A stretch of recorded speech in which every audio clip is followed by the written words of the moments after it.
So normally I'd edit those out. I'd put a picture of you when your camera goes off, but you've just made it so perfect that I can't possibly do that. In fact, why don't I just edit in a Janet Jackson nipple ring for that? I was going to say, if you don't do that, then I'll be really disappointed. It needs to have like a slow zoom in on it as well. just getting further and further towards it. Sorry. Whereas previous channel content on channels with less than 1,000 subscribers was not eligible to display ads at all, now it can be, and YouTube will keep 100% of the revenue. The streaming platform's email last night, titled Changes to YouTube's Terms of Service, reads, in part, YouTube has the right to monetize all content on the platform, and ads may appear on videos from channels not in the YouTube Partner Program. All right, that'll do. What do you think? I think if you have less than 1,000 subscribers and less than 4,000 hours of content on your YouTube, you're probably not that bothered about monetizing. But if you're working towards that and feeling like you are being ripped by YouTube, which are quite a lot of content creators who are trying to get to that mark, it's probably like a total stick in your throat point contention. Yeah. What about you? What do you think? So I think I agree with you there, and I think that the reason you will be of that opinion is because of articles like this that are written in a way to drum up that rage against YouTube. But let's take this away from bans. Let's say, I don't know, you're a mum of 3 and you made a little video of one of your kids spilling their cereal, and you just wanted to put that up on YouTube so you could share it with your immediate family, right? Cool, YouTube are going to run ads on that, because at the end of the day, they're offering her a service. They're offering her somewhere she can upload her content so she can share it with people, and they absolutely should be able to profit from that, but they absolutely have the right to be able to profit from that if there's a viable way to do that. And if she doesn't like that, she can upload it somewhere else, right? When it comes to Guitar Souls videos are the only videos on my channel that when I upload them and it goes to the monetization, I turn the monetization off. And I do that for multiple reasons. One, because we swear in this and it's controversial, but also because the Guitar Souls isn't my thing. The Guitar Souls is mine and Mike's thing.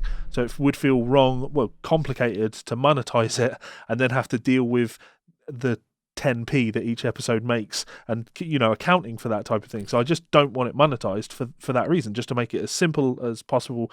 That would make sense. And also, if you have a long video like this that's going to put ads in the middle of the show, etc., you look like you want to say something. Yeah, I'm just going to give you a really basic premise. Monetize the videos, and once a year we'll live stream me and you mud wrestling in your garden for the 30 pence that we've made for the year. But yeah, I like the idea of that. Do you think that, you know what? I think that would make way more than 30 pence in the first minute of streaming. That's fair point. It'd be like, if we did it properly, right, I think that the chat would be, like, super chats and fucking donations would be rolling in. Are you kidding on? You and I, big gay icons. Yeah. We are fan fiction. Oh yeah, good. Come on, people would enjoy that. People would place bets. We could probably get a sponsorship from someone like Betfred or one. Paddy Power would do it. Yeah, Paddy Power would definitely do it, man. Their social media is dynamite. Yeah.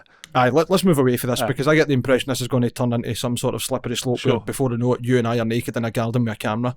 Yeah. So, this puts me in a strange situation where, okay, now it's kind of makes sense to monetize them just so YouTube aren't monetizing them and just taking money from them. But even then, I just don't care.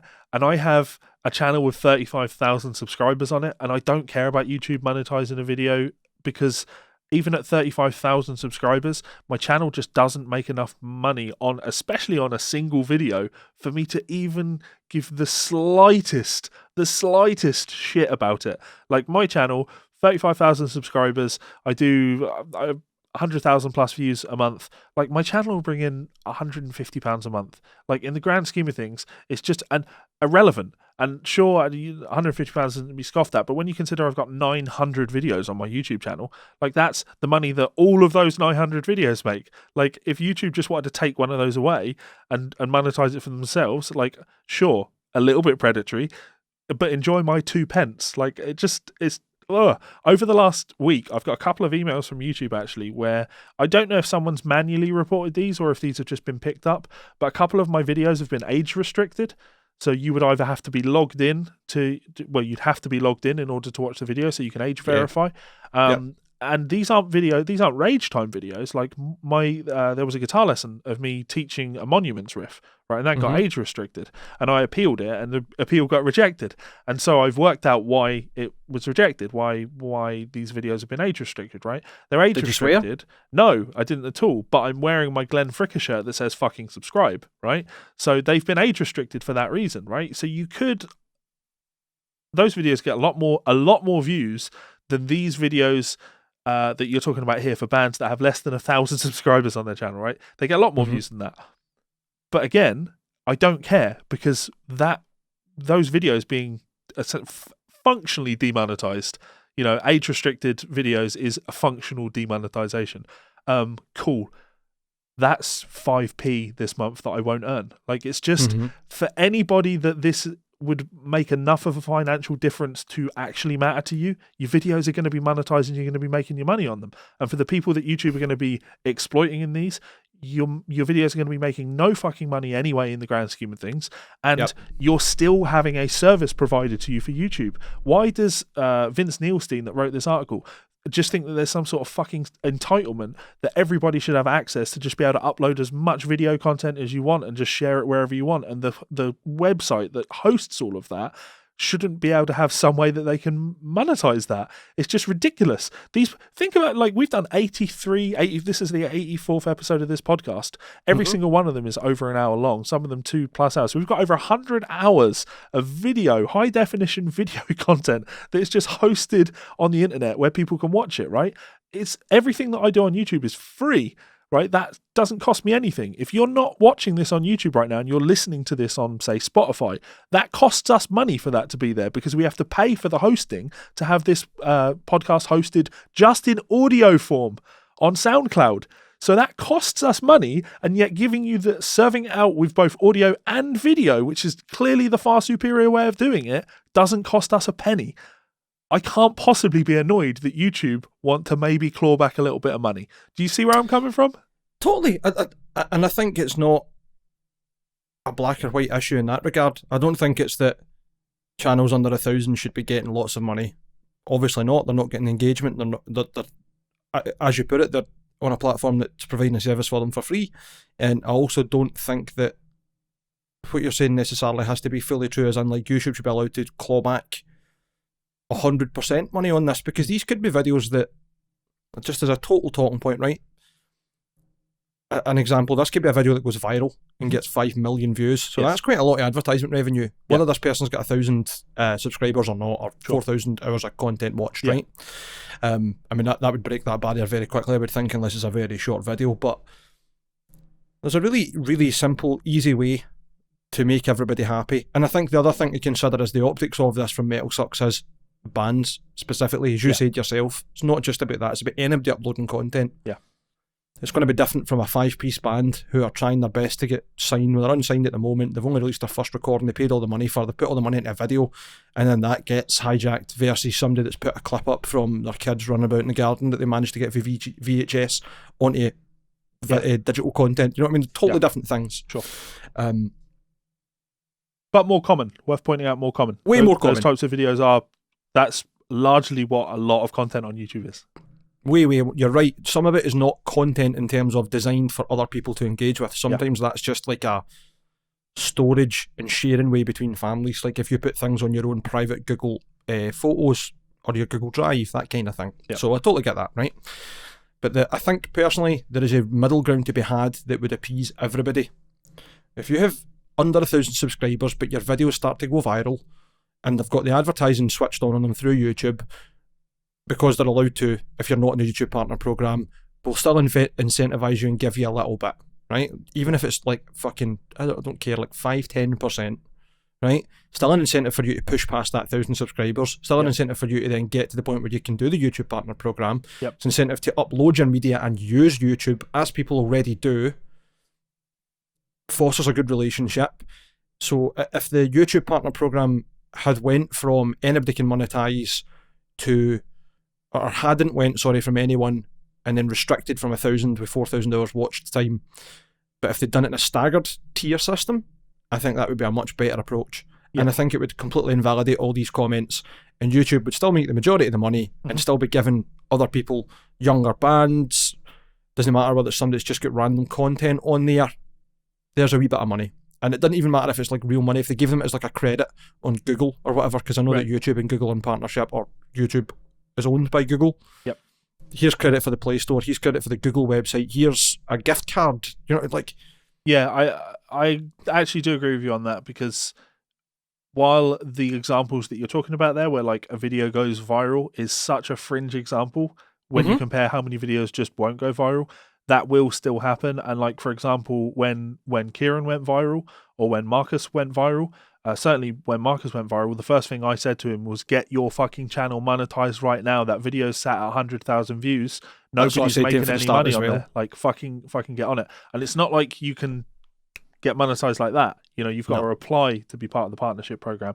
You've got to deal with all the financial side of things, a way that they can pay you, etc. It's not like you say, right, I want monetized, ads immediately start appearing on your videos, and that money starts going into a pot for you to then be able to claim. So yeah, sure, there's definitely a better system that could be in place, but yeah, we're talking about real fringe cases there. Of course, and I don't expect it to be the case that people are going to be doing it and doing their best to make lots of money, but it drives engagement up for YouTube. They're already a very popular platform. We had more people engaging with it, more people trying to make quality content that's going to bring in views. Brilliant, because then YouTube are benefiting off the back of that without doing any of the work. Yeah. But they're also incentivizing and rewarding people who do put that content on there further. To get them into the YouTube partner program and to take it for the year. Then they start getting you've got 100,000 subscribers, there's your silver fucking whatever it is, the YouTube button, gold because you get 1 million subscribers, all that shit. I just think it would be a really good and inclusive program, and it would do YouTube the world of favours in terms of the optics, because nobody wants to look at these platforms and think you're the bad guy. They don't. You want to be engaging. We're going to be hosted on YouTube anyway. I don't think YouTube are the bad guy, but you've also got more subscribers and you don't need to worry about the monetization side in that regard. You, as you said yourself, you switch it off for these videos. I would hate to think that we're going to get to the point potentially where the 1,000 subscriber thing gets cut away, as does the YouTube partner program, and then YouTube just come in and say we're monetizing every video, and if you're not in the partner program, we're going to take the revenue from the videos that you do not monetize, or the monies that we demonetize. I think that's what they're saying. I absolutely feel that's what they're saying here. I think that's where it's going to get to. I don't think it's gone there yet. But could be. Just reading back that sentence there, YouTube has the right to monetize all content in the platform, and ads may appear on videos from channels not in the YouTube partner program. Yeah. Well, you are in the partner program, but whether you choose to monetize a video or not, it's up to you. Yeah. I get the impression but I get the impression that the next step of this, if this is a slippery slope, I would hope it's not, is the whether you want to monetize it or we do, it's getting monetized. Yeah. You're saying that if you are not in the partner program and you have no ability to choose to monetize your video, YouTube may run ads on it. That I would take no issue with. But actually, in the example that you talk about there, when it comes to the Guitar Souls, where I am a YouTube partner and I have elected to not monetize these videos, if they then started putting ads on videos that I had specifically said do not monetize these, that would irk me some. But again, not to the point where I'd be screaming about it and writing articles about it. I'd be like, weigh it up against the service that is being provided to me. And that's a fair context to yourself, man, because obviously a good part of your engagement and social interaction with any of your clients, the fans, the podcast, people that engage with your videos, is YouTube. It is. It's a big part of your social media. Yeah. And I know that, I understand that. It's a really good interactive platform. I would hope, again, this is me just being a cynical bastard, that this is not the slippery slope into whether you want to or not, we are going to monetize every video. Yeah. And the ones that you don't have linked in, that you've chosen to monetize, will just default have adverts anyway, and we're taking the money. Sure. Because I think that then leads to, potentially, your video's been demonetized because it's age restricted, but we're still going to run adverts on it that we think are applicable, and we'll keep the money. Yeah, because then you're in this very dangerous thing where YouTube are incentivized to give you reasons as to why they have to demonetize your videos or why we have to age restrict the videos, etc. Yes. Maybe jump for the shark a bit, yeah. I totally agree. I know I'm talking hypothetical, a couple of steps advanced for where we are right now, but so these are the things you need to look out for, I think. Not in summary, but I would suspect that what people are going to have imagined you and our takes on this would be that Mike would be doing the Fuck the Tories. fuck the big business, and Levi somehow would be being sympathetic towards the multi-million-dollar corporations. And yes, you're absolutely right there. Like, but there's definitely a middle ground to be had on this one. I don't think poor YouTube, but I also look at YouTube as a wonderful service that is available to not absolutely anybody, but almost anybody can upload content to YouTube. And I don't like the kind of shady side of business where it's like, yeah, but YouTube actually runs at a loss. YouTube shouldn't run at a loss. You know, I don't think that your Google will keep YouTube around just to be the good guys. That's not what Google do. When Google run a service that doesn't take off, they cancel that service. Remember Google Plus? Is that that was their social media thing? Well, you know what? If running at a loss is a sign that your business shouldn't be functioning, you better tell it to Jeff Bezos, because Amazon run at a loss for so many years and just kept reinvesting and building the size, the sheer magnitude of their abilities and the spectrum of what they do, that they've not failed. Jeff Bezos is one of the richest men in the planet. He is the richest man in the planet. You know what I mean? Like, don't tell me that a company not putting money out on paper as we have got X amount is a sign that isn't doing well. I'd like to make a request of our audience as we end the show now. I would like somebody out there to create a Guitar Souls bingo sheet.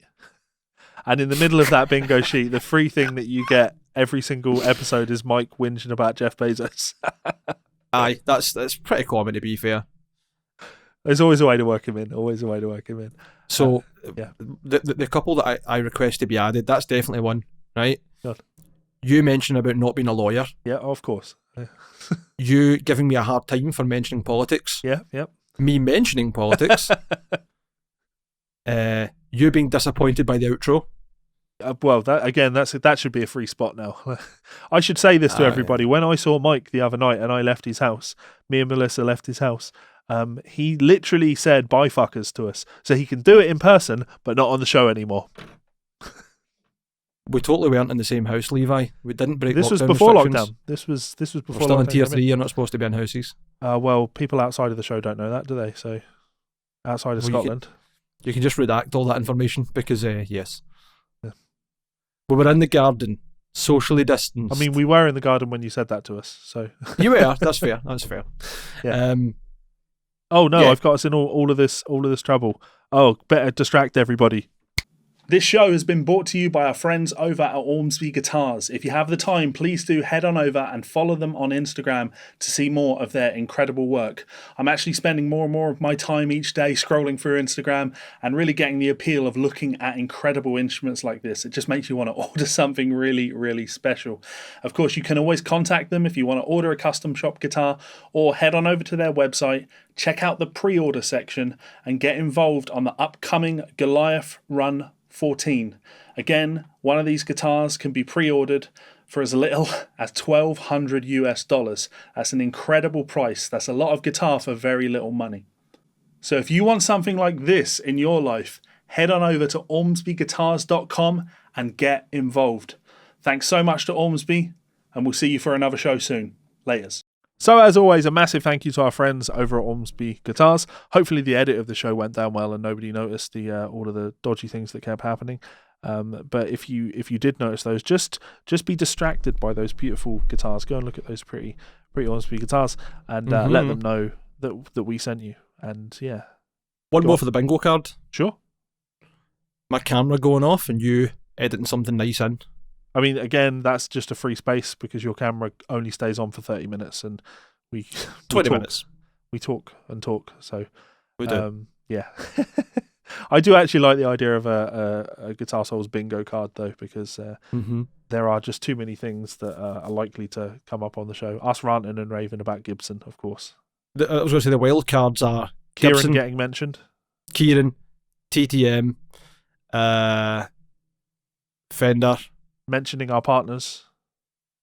Yes. Something fair. Going wrong with technology. Oh, fuck, that would be us forever. That's one they could stamp before they even put the episode on. Yep. Guaranteed. Anyway, yes. Big thanks to everybody for listening. Thanks again for engaging. I've had multiple comments sent, little messages sent again. Big love to you all. People asking about Ormsby guitars, where they can get them, how they can look at them, how the runs work, what they feel like.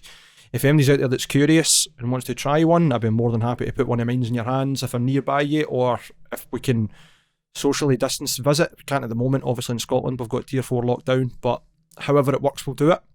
I don't imagine Levi would have any problems with me taking his 7-string or even coming along for the ride, and Absolutely. we can go for a coffee, you can play away or whatever.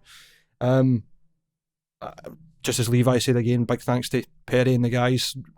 Absolute infinite love for Ormsby. They have been fantastic with us. The relationship is ongoing. There is further things in the pipeline which we've hinted at for the last couple of weeks, but with it being a pandemic round Earth and obviously everything else going on, we're just going to have to be patient. But and of course, that, Perry Ormsby's involved, so things take time. Exactly. That's Perry likes to do things right, doesn't he? Yeah. Which I'm all about. Like, it's like wee Tam when he fixes guitars, man. He's not the quickest, but he's the best. Yeah. You know, it takes ages, but when you get it back, it's like, oh aye. Worth the wait. I want to throw a shout out to our Teespring store as well. Yes. I just checked the stats over the last week. We have sold 2 t-shirts, so people are buying t-shirts. Nice. That's the first 2 in a while, and they were both Guitar Saint shirts. I have updated the store with a couple of more bits of merchandise, so if you want to check that out, there is now a Guitar Souls hoodie that you can buy, a zipper hoodie, Nice. and also a long sleeve like jumper type thing to keep yourself warm over Christmas. Yeah, I think we should maybe look at the idea of trying to have a design for a Christmas jumper. It's been suggested a few times and bounced back and forth in conversation, so if we can do it. The thing is, I could probably have that designed, but so we mentioned last time on the podcast that I got Melissa that Slay the Patriarchy Christmas jumper, right? Which is tremendous. Well, it is, but that thing showed up and I was so thoroughly disappointed with it. That was why I gave it to her early, because although it's cool, it's not a Christmas jumper. It's just you a want jumper a knitted with jumper. Like that's Yeah. You're not going to get that for anybody that does screen prints. You'd need to get somewhere that does a literal which knit. is a shame. When I was on Teespring, actually, though, they have offered us different merchandising options. Like we could have baseball caps and things done, and you send them the design, and then they'll have the thing embroidered. They'll send it off to someone that will do embroidery, which Exactly I thought was pretty cool. Exactly what I was going to say. Kieran bought a t-shirt from Cold Ones. Do you follow their YouTube? No. 2 Australian guys, funny as fuck, man. Really funny. They just get really fucking drunk and do mad things, like order weird shit off your wish.com and then try and smoke it or whatever. Like just nutters, right? But they, at one episode, a couple of episodes, they've got really drunk and then went onto like Fiverr and just asked all these random designers and just wrote steaming shit. Like they had one where they said, we want I'm Pickle Rick, but it's actually Joe Swanson from Family Guy, and he's a cucumber, but he's still in the wheelchair, and then Cucumber Joe t-shirt turns up, but it was embroidered, and the quality on it's fucking amazing. Kieran bought one. There you go, there's somebody gets a wee stamp for their bingo sheet. And that was the first I saw of it in person, and the embroidery on it was tremendous. And that's where I was thinking, like, like if you got somebody that could do a good embroidered design, you could have a cool jumper with, like, even if it was just like a patch here and then print, it would still be different. So something worth us investigating, I think. Yeah, because there's definitely at least 2 people out there that buy t-shirts. Thank you, we love you very much for buying our merchandise. That's me and you. Yeah, no, it makes us feel very, very special. So you guys absolutely rock. I will end it there by saying please do go like, comment, share, subscribe, tell your friends, tell your enemies. Engagement is good for us, which in turn is good for you, because then when we do these things live, more people will be watching them. You can have more fun engaging with everybody. Mike, until next time. Take multivitamins. I've given up. I've just given up. I've given up on you. I've given up on the show. I've given up on us. Goodbye. Goodbye forever. Rocks in my pockets. I'm going for a swim in the sea.